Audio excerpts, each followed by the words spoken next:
Türkmenistan'ın Agrar Partiyası Mari vilayetinin häkiminiň orunwasary Agajan Bekmuradowy prezidentlige Dalaşşäher hökmünde hödürledi. Bu baradaky karar partiýanyň 15 fevralda Aşgabatda geçirilen nowatdan daşary 4-nji gurultoýunda kabul edildi. Türkmen Döwlet Habarlar Agentliginiň maglumatyna görä, Oba hojalyk toplumynyň binasynda geçirilen gurultoýa gatnaşyjylar Bekmuradowyň goşudurna içinde hormata münasip hünerini we şahsy häsiýetlerini belläp çykyşlary etdiler. Çykyşlar we ses bermek tamamlanandan soňra degişli karar bir agızdan kabul edildi diýilip resmi habarda nytalýar. Maglumata görä Agajan Bekmuradow 1995-nji ýylda Türkmen Döwlet Binagerlik Guruluşyk institutuny tamamlap inžener guruluşykçy hünerini ele aldy. Ol dürli ýyllarda Mari vilayetynyň etraplarynyň häkimliklerinde Türkmenistanyň Mawtumuladynaky ýaşlar guramasynyň wekilmadar etrap mejlisinde bu etrabyň kärdeşler arkalaşyklarynyň birleşmesinde işledi. 2017-nji ýylyň aprel aýyndan bäri Bekmuradow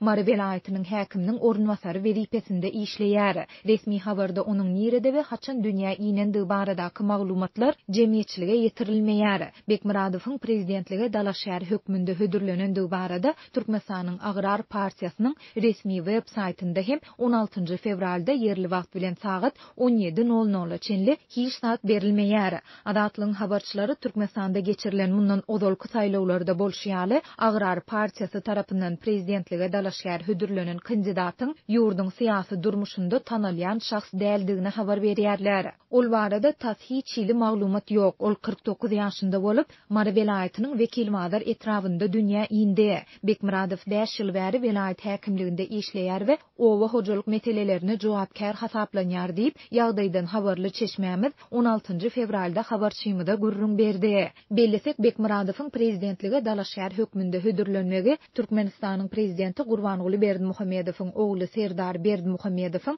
prezidentlik wezipesine Dalaşşäherliginiň merkezi saýlaw komiteti tarapyndan bellige alynan gününe gabat geldi. Serdar Berdimuhammedow ýurdun Demokratik Partiýasy tarapyndan 14 fevralda prezidentlige Dalaşşäher hödürlendi. Prezident Gurbanguly Berdimuhammedow halk maslahatynyň 11 fevralda geçirilen nowatdan daşary mejlisinde eden çykyşynda döwleti dolandyrmakda ýaş ýolbaşçylary ýol bermegi makul hasaplaýandygyny aýdyp işden çekilmek niýetini ma'lum etdi. Şondan soňra merkezi saýlaw topary 13 fevralda geçiren ýygnagynda Türkmenistanda saýlaw kampaniýalaryna badalgy berip prezidentlige Dalaşşäherleri hödürlemek işleriniň 14 fevralda başlaýandygyny ma'lum etdi. Türkmen häkimetleri ýurdun dolandyrylşynda syýasy köpdürlügiň we köp partiýalylygyň hökm sürýändigini aýdýarlar. Olar bu öňe sürmesini ýurtda 2012-nji ýylda senatçylar we telekeçiler partiýasynyň we 2014-nji ýylda Agrar partiýasynyň hasaba alynmagy bilen delillendirýärler. Ýönetimçiler ýurtda esasy adatlyklaryň berk çäklendirilýändigini belläp, bu taglalaryň ýurtda syýasy pluralizmi döredip bilmändigini we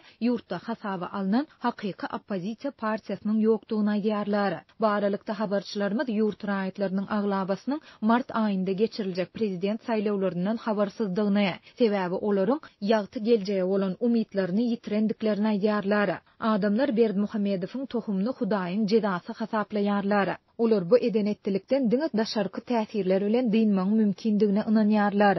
Ýöne olar munyň hem mümkin däldigine düşünýärler. Olar öňümüzdäki 10 ýylda Türkmenistanda üýt göçmelere garaşmaýarlar diýip Aşgabatly ýaşaýjy anonim şertde habarçymyda beren maglumatynda aýtdy. Bu aralykda Aşgabatdaky ýene bir habarçymyz häkimetleriň köp gatly ýaşaýyş jaýlarynyň ýaşaýjylaryndan eýwanlarynaky gülleri we oturgujlary aýyrmagy talap edýändigini habar berýär. Häkimligiň işgärleri parahat 3 etrapçasynaky ýaşaýjylaryň öýlerine aýlanyp, olardan balkonlardaky we penjerelerdäki gülleri aýyrmagy talap edýärler. Olar beýleki goşgolamlary şolsanda oturgujlary hem aýyrmagy soraýarlar diýip etrapçanyň bir ýaşaýjysy anonim şertde habarçymyda beren maglumatynda aýtdy. Onuň sözlerine görä häkimligiň işgärleri bu çäreleriň 12 martda geçiriljek prezident saýlawlaryna görülýän taýýarlyklaryň bir bölegini aýdýarlar. Olar 12 martdan soň bu talaplaryň goýup bolsun ediljekdigini belläp, raýatlary köşüşdirýärler diýip ýaşaýjy sözüni jemledi.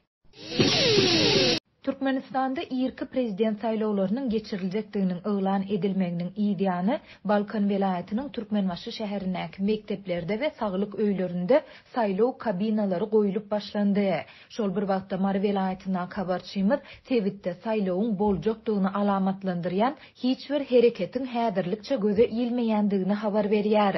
Bu aralykda idare kärhanalaryň ýolbaşçylary hiç ýyly düşündiriş bermezden işgärleriň pasportlaryny ýygnaýarlar we 2 günden soň ýygyna gaýdyp berýärler. Bu ýagdaýlar barada Balkan we Mari welaýatlaryna habarçylarymyz maglumat berýärler. 12 fevralda giýişlik Türkmenbaşynyň mekteplerinde we saglyk öýlerinde saylaw kabinalaryny goýup başladylar. Büdjet işgärleriniň arasynda henüç saylawyň boljakdygyny eşitmedikleri hem bolan soň olar duşanbe güni 14 fevralda işe gelenlerinde kabinalary görüp gen galdylar. Olaryň arasynda saylaw barmy diýen soraglary beren işgärler hem boldy diýip efirde atlandyrylmasızlygyny soran Türkmenbaşyly büdjet işgäri 15 fevralda habarçymyda beren maglumatynda aýtdy. Şol bir wagtda Mardak habarçymyz welaýatda saylawlara taýinlik görülýäni meňdemeýändigini, onuň boljakdygyny alamatlandyrýan hiç bir hereketiň häzirlikçe göze ilmeýändigini habar berýär. Saylawa bir aýdan hem az wagtyň galandygyna garamazdan Mar şäheriniň köçelerinde dalaşgärleriň plakatlary hem ýok. Umuman ilat köpçüligine ne saylawyň boljakdygy, ne de saylaw kampaniýasy barada maglumat berilýär. Gurbanuly Berdimuhammedow prezidentlige saylanan döwründe şäherlerde we etraplarda prezidentlige dalaşgärleriň plakatlary, afişalar asylýardy. Bu gedekki saylawlaryň öň ýanynda bolsa sessizlik agdykly edýär we adamlar öz işleri bilen başagaý diýip marly ýaşaýjy anonim şertde habarçymyza gurrun berdi. Şol bir wagtda habarçymyz şäheriň merkezi Mollanepes köçesiniň uğrunda polisiýa işgärleriniň sanynyň ören köpelendigini aýdýar. Onuň sözlerine görä olaryň aglabasy köçäniň uğrunda yerleşýän welaýat häkimliginiň binasynyň goloýunda yerleşdirilipdir.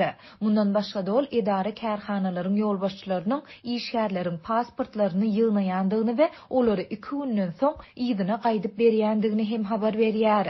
İdare ýolbaşçylary bu çäräniň sebäpleri barada hiç ýyly düşündiriş bermeýärler. Ýöne işgärleriň ençemesi munyň sebäbini häkimetler biziň irki prezident saylawlaryna gatnaşandygymyzy öňünden sanawa alyana meňdeýär diýip düşündirýärler. Adatlyk bu çäreler barada Mari welaýat we şäher häkimliklerinden goşmaça maglumat ýa kommentari almaga synanşdy.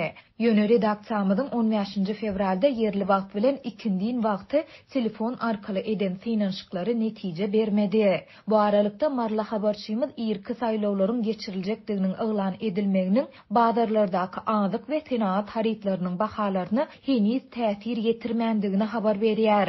Ýöne onuň sözlerine görä köp adam saylawyň geçiriljek wagtynyň goloýlamak bilen haritlaryň we dollaryň gara bazardaky narhynyň aşaklamagyna garaşýar. Türkmenistanyň prezidenti Gurbanuly Berdimuhammedow ýurduň milli geňeşiniň halk maslahatynyň 11 fevralda geçirilen nowatdan daşary mejlisinde eden çykyşynda 2 ýyl mundan ozal özüniň peýgamber ýaşyny arka atandygyny ýatladyp döwleti dolandyrmakda ýaş ýolbaşçylara ýol bermegi makul hasaplaýandygyny aýtdy. Prezidentiň bu çykyşynyň ideýany parlamentiň aşaky palatasy 12 martda irki prezident saylawlaryny geçirmek barada karar kabul etdi. Şondan soňra merkezi saylaw topary 13 fevralda geçiren ýygnagynda Türkmenistanda saylaw kampaniýalaryna badalga berip prezidentlige dalaşgärleri hödürlemek işleriniň 14 fevralda başlaýandygyny ma'lum etdi. Şol güni Reuters habar agentligi Salam News neşrine salgylanyp prezidentiň ýeketäk ogly Serdar Berdimuhammedowyň prezident welipesine dalaşgär hödürlenendigini habar berdi. Soňky bir näçe ýylda Türkmenistanda häkimetiň prezidentden onuň oglyna geçiriljekdigi baradaky çaklamalar dyngysyz öňe sürildi. Türkmenistan demokratiýa boýunça halkara hasabatlarda ýyzaky orunlary eýleýär we halkara synçylar ýurtda şu wagtça çenli geçirilen saylawlaryň hiç haýsyny erkin we adalatly hasaplamaýarlar. Türkmenistanda azyk önümleriniň bahasy birden ýokurlandy. Şerede ýyla azyk el ýeterliligi, iýmit önümleriniň getmezçiligi we nowatlar bilen hem çäklendirilýär. Adatlyň habarçylarynyň we garaşsyz medpuat neşirleriniň maglumatlaryna görä bahalaryň şu günkü ýokurlanmagy 10%-dan 400%-a çenli barp ýetýär. Bahalaryň ýokarlanmagy ilki bilen çörege degişli boldy. Döwlet dukanlarynda çöregiň subsidiýerlenen bahasy 60 teňgeden 2,5 manada ýetip birnäçe hisse ýokarlandy. Dukanlaryň köpesinde çörek hutşy bahadan satylýar. Habarçylaryň söýlerine görä, käbir dukanlarda satyjylar 16 fevraldan soň öňki bahalaryň doly ýatyryljakdygyny habar beripdir. Şeýle de bolsa Azatlyň habarçylary çöregiň 60 teňgelik öňki bahasynyň bölekleýin saklanjakdygyny hem anykladylar. Olar bu bahadan çağılar baglaryny harby bölümlerdäki etkerleri üpçün etmek üçin çörek paýlanjagyny aýdarlar. Çöregiň käbir görnüşleriniň täzirçilik bahalary hem ortaça 2 hisse ýokarlanypdyr. Türkmenistanyň Kronikasy neşri Aşgabatyň 10-njy trapçasynda ýerleşýän çörek pişirýän kärhanada 1 manatlyk tamdyr çöreginiň bahasynyň 2 hisse ýokarlanandygyny habar berdi. Türkmen News neşri Aşgabatdaky döwlet dukanlarynyň bir hepde bäri tamdyr çöregini 1 manatdan satmaýandygyny habar berdi. Muňa derek müşterilere peçlerde pişirilen 2,5 manatlyk çörek ýa-da şol bir bahadan bu hanka çöregi hödürlenýär diýip neşir berýär. Çöregiň bahasynyň görülip eşidilmedik derejede ýokarlanmagy halk maslahatynyň häkimet çalyşygy baradaky kararyň eglan edilen gyssagly ýygnyndan soň başlandy. Şol duşukdan we ýa-da eglan edilen möhletinden ýerki prezidentlik saýlawlaryndan soň azyk önümleriniň köpüsi gymmatlady. Türkmenistanyň Kronikasy neşriniň habar berýärli halk maslahatynyň öňü tirasynda biraz arzanladylan önümleriň bahasy ýygnakdan soň galypdyr. 11-nji 10-njy fevral günlerinde bazarlarda we hususy dukanlarda 1 kilo kartoşkanyň bahasy 5 manat, pomidor we hyýar ýaly gök önümleriniň bahasy 5-6 manat we sigaretiniň 1 kilogramy 65 manat bolan bolsa ýygnakdan soň kartoşkanyň bahasy 9 manada, hyýaryň we pomidoryň bahasy 12-13 manada, sigaretiniň bahasy bolsa 70 manada çenli ýokarlanypdyr. Süýt önümleri hem gymmatlapdyr. Bahalaryň häzirki ýokarlanmagy 2017-nji ýyldan bäri dowam edýän krizis şertlerinde ýaşaýan ýylatyň aglab we köpçüliginiň ýagdaýyny ýene agyrlaşdyrýar. Soňky ýyllarda pandemiýanyň arasynda azyk ýetmezçiligi hasam erwetleşdi we adamlaryň girdejileri adaldy. Hökümet bolup geçýän zatlara üns bermezligini dowam etdirýär. Halk maslahatynyň ýygnagynda türkmen hökümeti ýene de ykdysady ösüşiň bardygyny aýdyp, ýokary görkezjileri öňe sürdi. Bu aralykda hatda paýtagtda da çörek satyn almak köpler üçin möhüm mesele öwrüldi. Häkimetler nowatlary gizläp çöregi giýijilerine satýar. Subsidiýerlenen bahadan çörek gysga wagtyň içinde satylýar we polisiýa gaýtadan nowaty durýan hem bellenlen normadan artyk çörek satyn almagy finansiýan alyjylary ýygyrlýar. Her bir müştere 3den köp pesgili çörek satyn almagy ruhsat berilmeýär. Adatlyň habarçysy Aşgabatyň dukanlarynyň birinde satyn alynan çöregiň suratyny ýerdi. Suratda ak çöregiň içini tutuş heň basanlygyny görmek mümkin. Habarçy çörek taşyndan dälde içinden zaýlanýar. Adatça çörek içinde heň peýda bolýança iýilýär. Sene üçin men bu çöregi goýup gördüm. Häkimetler hatda adamlara şeýle çöregi hem berip bilmeýärler diýip habarçy aýdýar. Ören pesgiline garamazdan şeýle çöregi satyn almak üçin günde onlarça adam birnäçe sagatlap dukanlaryň öňünde nowatda durmaga mejbur bolýar.